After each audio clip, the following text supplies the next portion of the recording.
I want you to hit me as hard as you can.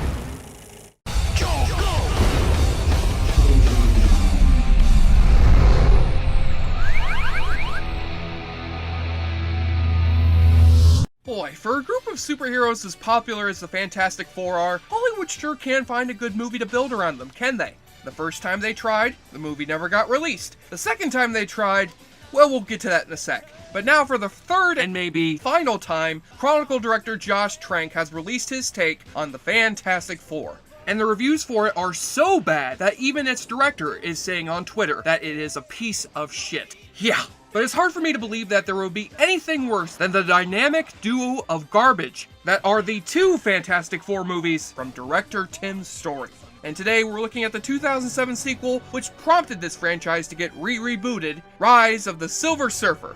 The first time I saw this one in the theater, I was convinced it was the worst superhero movie I'd ever seen. Worse than Batman and Robin. Yeah, I know. Strong words, right? But 8 years have passed since then, so maybe if I rewatch this flick with a more mature viewpoint and keep things in hindsight, we may have our hands on an unacknowledged superhero classic. And it's executive produced by the director of Pixels. We're fucked!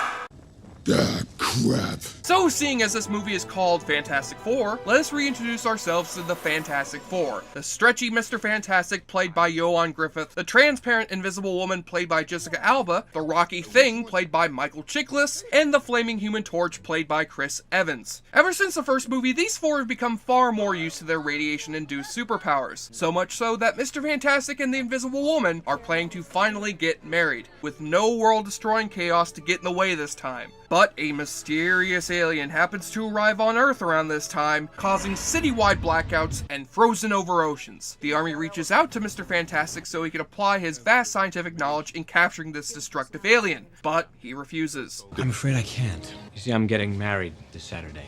I just don't have the time. Now that is a sign of a great superhero. Ignoring a threat to life as we know it because your whiny ass fiance wants to get married. Oh, and because you also have a bachelor party to attend, a scene which will go down in history as one of the most painful moments in the history of superhero movies. I can't believe I'm saying this, but I'd rather be watching Spider-Man 3 right now. And what a shocker, their wedding gets crashed by the alien's arrival in New York City. This alien is none other than the Silver Surfer, who has gone throughout the galaxy destroying planet after planet, and Earth is next on his list. Johnny Storm tries to take him down, but easily gets defeated, and his exposure to the Surfer has now made his molecular structure unstable, meaning if any of the Fantastic Four touch him, they'll switch powers, leading to a series of downright goofy antics that confirms to us the makers of the first movie haven't learned dick and are fine with turning the sequel into a super-powered sitcom. You're on fire! You're on fire! You stink! But still, the movie tries to delve into more serious territory when the villainous Dr. Doom, played by Julian McMahon, escapes from captivity and is hired by the army to help the Fantastic Four defeat the Surfer. But as inconsistent as the tone is in this movie, there is one thing tying the whole flick together: the Fantastic Four being terrible at their job. They bicker and bitch and moan all the goddamn time when they should be out kicking ass and saving the world. What the hell is wrong with you people? Thank you, Andre Braugher.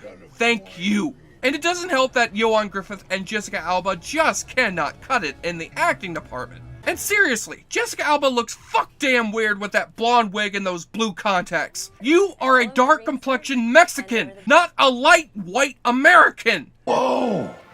They look freaky as shit. The only two holding this shit up are Michael Chiklis and Chris Evans, who deliver pretty solid performances. Sure, one character's a douchebag and the other looks like foam rubber dog vomit, but compared to Captain Bland and Wendy Weiner, they come off looking great. And you could tell these two would land roles in far better superhero properties in their future.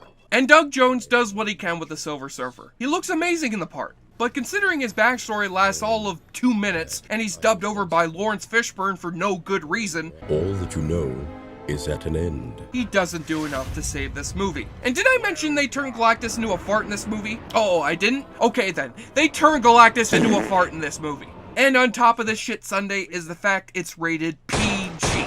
Now don't get me wrong, I'm down for a more lighthearted superhero movie for kids, when it's called The Incredibles. But this shit is just emblematic of the worst attitude Hollywood takes towards superhero movies. They're based on comic books! They're strictly for kids! Well, they're not. So you can shove that argument back up your ass where it belongs, and take this movie with you. So is it worse than Batman and Robin? Well, I won't dare dignify this movie with such a distinction, but it is up there.